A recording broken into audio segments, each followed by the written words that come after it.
Freedom has a price tag, and for Harriet Tubman, it was $40,000. Daniel, that's what slave hunters offered for her capture in the 1850s. In today's money, that's nearly $1.4 million on her head. That reward amount really shows how much of a threat she was to the entire system of slavery, PAPPY. She must have been incredibly strategic to evade capture with such a massive bounty. What's fascinating is how she used her disability as an advantage.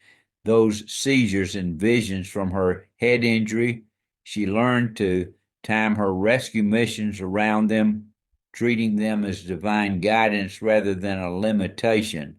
So I've been wondering about the logistics of these rescues. How did she manage to guide so many people without getting caught? Well, she developed this incredible system. She'd plan her missions for Saturday nights because slave owners couldn't post runaway notices until Monday morning.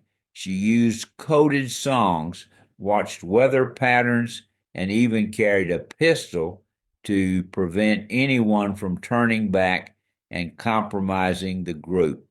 That level of planning really challenges the idea that these were just spontaneous escape attempts. Exactly. And here's something remarkable.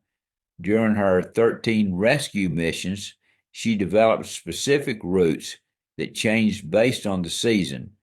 In winter, she'd use frozen rivers as paths because they didn't leave footprints.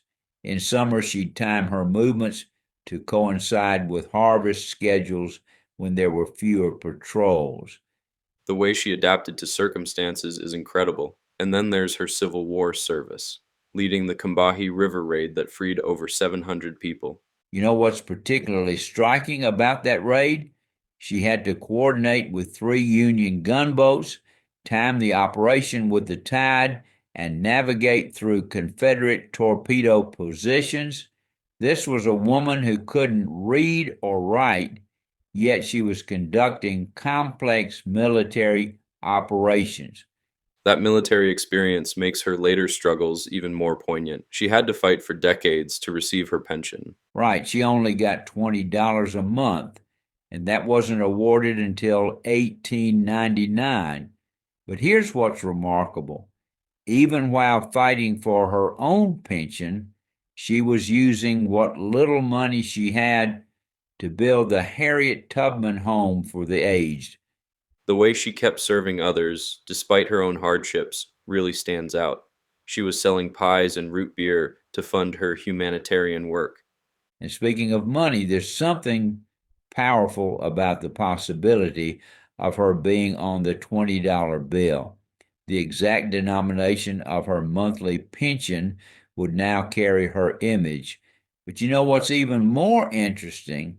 She actually used counterfeit money during her rescue missions. That's a detail I hadn't heard before. How did that work? She would accept forged bills from abolitionists to fund her missions. It was part of a larger strategy using the very economic system that supported slavery to undermine it. She even learned to identify which banknotes were most likely to be accepted without question. Her tactical thinking extended way beyond just moving people north. She was fighting the system on multiple fronts. And she kept fighting right up until the end. In her later years, she worked alongside suffragists like Susan B. Anthony, spoke at women's rights conventions, and continued advocating for civil rights, even when she was living in the home for the aged herself. She was still organizing and helping others. That reminds me of something she supposedly said. I had reasoned this out in my mind. There was one of two things I had a right to: liberty or death. That quote really captures her essence. She wasn't just helping people escape, she was asserting their fundamental right to freedom. And here's something fascinating.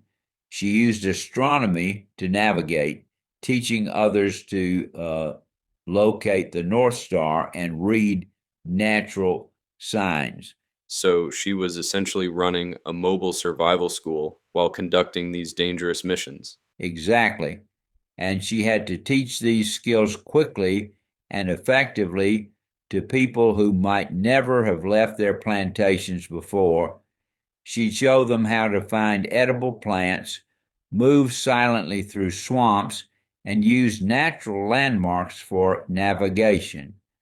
The depth of knowledge required for all this is remarkable, from astronomy to botany to military tactics. And that's really her lasting legacy, showing how one person's determination and ingenuity can change history. She proved that courage isn't about being fearless, it's about acting despite your fears, using every resource and skill at your disposal to fight injustice. That's such a relevant message for today, Pappy. The idea that real change requires both moral clarity and practical action. Well, as we wrap up, Daniel, here's something to think about. Harriet Tubman didn't just help people escape slavery, she showed them how to live free. And maybe that's the most powerful lesson from her story. Freedom isn't just about breaking chains, it's about building something better on the other side.